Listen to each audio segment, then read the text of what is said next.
Hello and welcome to Knowledge Center classes. In today's video, we will discuss about the rest part of chapter 1. Macroeconomics का हमने chapter 1 जो first video में cover किया था उसी का ये बचा हुआ पार्ट है जिसे हम यहाँ पे डिस्कस करने वाले हैं। यहाँ पे हम लोग देखने वाले हैं factor income, transfer income, current transfer income, capital transfer income, stock flow, final goods, classification and intermediate of goods को। ठीक है, चलिए आगे देख लेते हैं वीडियो में। लेकिन अगर आपको वीडियो का सेशन इस तरीके से और ये सीरीज़ पसंद आ रही हो तो प्लीज़ वीडियो को लाइक करें, शेयर करें और सब्सक्राइब करें जिससे कि ये वीडियो आपको आगे मिलती रहे।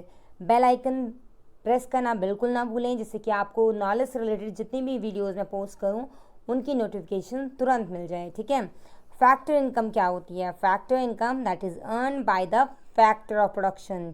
ठीक है, जो फैक्टर ऑफ प्रोडक्शन के थ्रू अर्न की जाती है। राइट, यहाँ पे देखिए ये बायलेटरल होती है। बायलेटरल का मीन्स जानते हैं आप लोग, two side, that mean household और प्रोडक्शन सेक्टर। लाइक यहाँ पे हाउस होल्ड इसे सर्विस प्रोवाइड करेगा तो ये इसे फैक्टर पेमेंट देगा।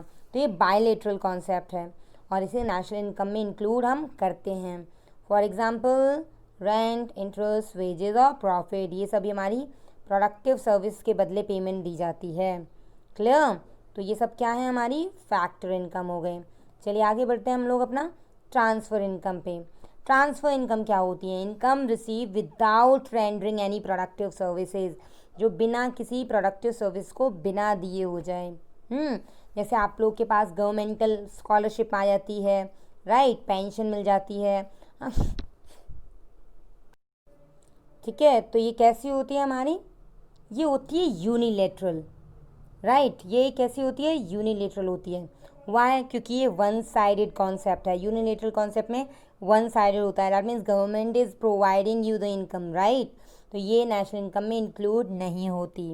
लाइक ओल्ड एज पेंशन है, स्कॉलरशिप है, अनएम्प्लॉयमेंट अलाउंसेज हैं, इनमें गवर्नमेंट आपको दे रही है। ठीक है, you are not giving anything and you are not giving the services at that time, but आप लोग रिसीव कर रहे हो। राइट, तो अगर हम बात करें यहाँ पे ट्रांसफ़र इनकम की तो कितने टाइप्स का होता है? Two types, current transfer and capital transfer. Okay, चलिए इनको हम थोड़ा सा डिटेल में देख लेते हैं। करंट ट्रांसफ़र और कैपिटल ट्रांसफ़र क्या होता है? करंट ट्रांसफ़र सबसे पहले देखते हैं। Current transfer that is made from the income of the payer and added to the income of the recipients, जो रिसीव कर रहा है। For what?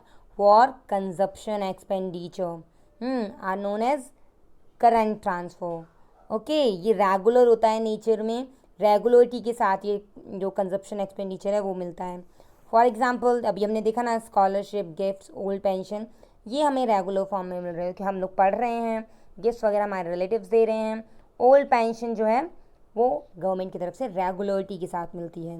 राइट, अब हम देखेंगे कैपिटल ट्रांसफ़र। बचा यहाँ पे कैपिटल ट्रांसफ़र का मतलब यहाँ पे क्या है? ऐसे ट्रांसफ़र जो कैश में भी हो रहे हैं और उसके साथ साथ वो एक इन्वेस्टमेंट पर्पज़ है ना, जो रिसिपेंट्स को जो मिल रही है वो इन्वेस्टमेंट के पर्पज़ से मिल रही है। That means it made out of wealth और सेविंग ऑफ द डोनर। जो डोनर दे रहा है वो उसकी संपत्ति है, उसकी वेल्थ और सेविंग्स है। राइट, और ये इरेगुलर होता है नेचर में। For example any type of investment grant, capital gain tax और वॉर डैमेज। क्लियर? चलिए आ जाते हैं हमारे नेक्स्ट टॉपिक जो है हमारा स्टॉक। What is stock? अच्छा, कोई भी चीज़ जो रखी हुई है at the particular point of time. यहाँ पे पॉइंट ऑफ टाइम बहुत ही ज़्यादा इम्पॉर्टेंट है। तो जब हम कभी भी किसी भी इकोनॉमिक वेरिएबल को कैलकुलेट करते हैं, कोई भी प्रोडक्ट है, कमोडिटी है, उसे कैलकुलेट करेंगे but at the point of time. ठीक है, तो उसे क्या बोलेंगे हम? स्टॉक बोलेंगे। Okay, any economic variable which is calculated at a particular point of time is known as stock. ये कैसा होता है नेचर में? स्टैटिक, मतलब चेंज नहीं होता है, डू नॉट चेंज। राइट, और there is no time dimension, कोई टाइम डायमेंशन नहीं होता। एग्जाम्पल की बात करें तो डिस्टेंस, यहाँ से दिल्ली की डिस्टेंस। राइट, आपके बैंक अकाउंट में जितना डिपॉजिट है वो मनी सप्लाई आप दे रहे हो किसी को, और वाटर टैंक में जितना पानी है, टैंक में जो पानी है अभी उसे हम यूज़ नहीं कर रहे बट अभी जो स्टोरेज है वो स्टॉक है। ठीक है, क्लियर हुआ आपको? अब हम फ्लो के बारे में देखते हैं। क्या होता है फ्लो? फ्लो एक ऐसा वेरिएबल है, इकोनॉमिक वेरिएबल, जो during the period of time, अभी आप पीछे जाइए, स्टॉक क्या था, पॉइंट ऑफ टाइम, और ये क्या है, पीरियड ऑफ टाइम। स्टॉक कैसा था, वो था स्टैटिक इन नेचर, ये कैसा है, डायनेमिक इन नेचर, वो चेंज हो सकता नहीं है और ये चेंज हो सकता है। स्टैटिक कभी बदलता नहीं है, डायनेमिक चेंज हो जाता है, राइट। वहाँ पे टाइम डायमेंशन नहीं थी, है ना, स्टॉक वेरिएबल्स के लिए, बट फ्लो वेरिएबल्स के लिए टाइम डायमेंशन होती है। वहाँ पे डिस्टेंस एग्जाम्पल था, यहाँ पे speed, spending of money, water in river, कम होता रहता है ज़्यादा होता रहे, एक्सपोर्ट और इम्पोर्ट, राइट। अब आपको क्लियर हो गया बच्चा। चलिए अब हम देख लेते हैं फाइनल गुड्स और इंटरमीडिएट गुड्स को।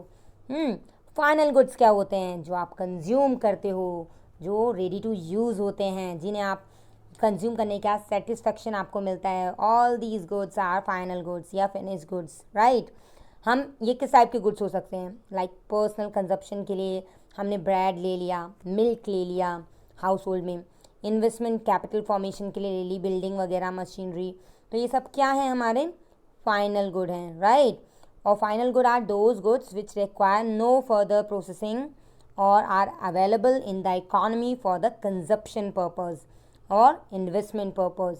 मतलब जो हमारी इकॉनमी में अवेलेबल है हमारे लिए कंजप्शन के लिए या इन्वेस्टमेंट के लिए, और उनको अभी भी किसी और प्रोसेस से गुजरने की ज़रूरत नहीं है, they are ready to use, they can give directly satisfaction to the consumer, okay. ये फाइनल गुड्स होते हैं। अब अगर प्रोडक्शन की बात करें, प्रोडक्शन बाउंड्री की, तो बच्चा ये प्रोडक्शन बाउंड्री के को क्रॉस कर जाते हैं, तभी तो रेडी टू यूज़ है ना। तो ये एक इमेजिनरी लाइन होती है प्रोडक्शन बाउंड्री, उसके बाहर आ चुके हैं और then now they are ready to use, ठीक है। और ऐसे ही ये होते हैं हमारे फाइनल कंज्यूमर और इन्वेस्टमेंट के लिए तैयार होते हैं, इमेजिनरी लाइन से बाहर आ चुके होते हैं, इसीलिए हम इन्हें फाइनल गुड बोल देते हैं, ठीक है। चलिए अब देख लेते हैं फाइनल गुड्स के थोड़े से अच्छे से क्लासिफिकेशन। ये दो टाइप का होता है, कौन कौन से, कंजप्शन गुड्स और capital goods, right. Consumption goods are those goods which satisfy the wants of consumer directly, right. जैसे कि आपने मिल्क ले लिया और कंज्यूम कर लिया, वो आपका कंजप्शन गुड है।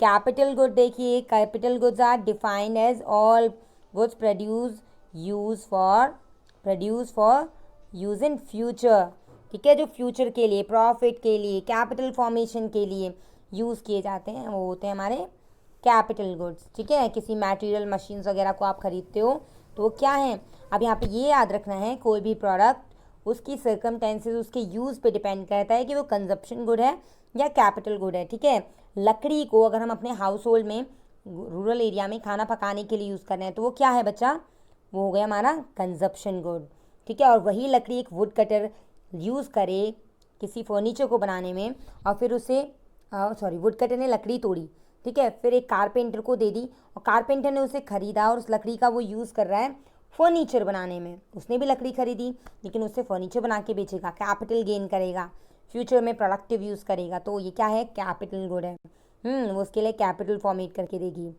हमारा नेक्स्ट टॉपिक है इंटरमीडिएट गुड, जल्दी से इसे कवर कर लेते हैं। आपको फाइनल गुड का डायरेक्टली अपोजिट लगने वाला है बच्चा ये, चलो कौन कौन सी, उसमें फर्दर प्रोसेस नहीं होती, इंटरमीडिएट गुड्स में फर्दर प्रोसेस होती है। लाइक आप स्वीट्स बना रहे हो, आपको क्या चाहिए, दूध चाहिए, चीनी चाहिए, तो ये दूध और चीनी क्या है बच्चा, यहाँ पे इंटरमीडिएट गुड्स हैं, ठीक है। लाइक और रीसेलिंग के लिए भी जो हम चीज़ें यूज़ करते हैं, वो भी सब क्या है, इंटरमीडिएट गुड्स हैं। जैसे कार परचेज़ की जाती है बाय द कार डीलर और फिर उसे रीसेल कर रहा है, तो ये क्या है, हमारा सेम ईयर में कर रहा है ना, तो क्या है, इंटरमीडिएट गुड्स हैं। अच्छा, होता क्या है intermediate goods, intermediate goods are the ones which require further processing, right, and are not available in the economy for the purpose of consumption. अभी नहीं हूँ, ये रेडी टू यूज़ नहीं है, अभी इनको और भी प्रोसेस से गुजरना है, and these goods give indirect satisfaction to the consumer, okay. और प्रोडक्शन बाउंड्री की बात करें बच्चा, तो ये कभी भी क्रॉस नहीं करते, इसीलिए ये रेडी टू यूज़ नहीं होते, है ना। ये ऐसे गुड्स होते हैं विच doesn't cross the imaginary line around the production unit, okay, इसीलिए हम इन्हें क्या बोलते हैं, इंटरमीडिएट गुड्स बोलते हैं, ओके। अभी अगर आपको वीडियो पसंद आई हो तो प्लीज़ लाइक, शेयर और सब्सक्राइब करना नहीं भूलिएगा। यहाँ पे हमने चैप्टर 1 के इम्पॉर्टेंट कॉन्सेप्ट को बड़े ही अच्छे तरीके से कवर कर लिया है। आगे वीडियो को जितना हो सके शेयर कीजिएगा। Thank you for watching the video.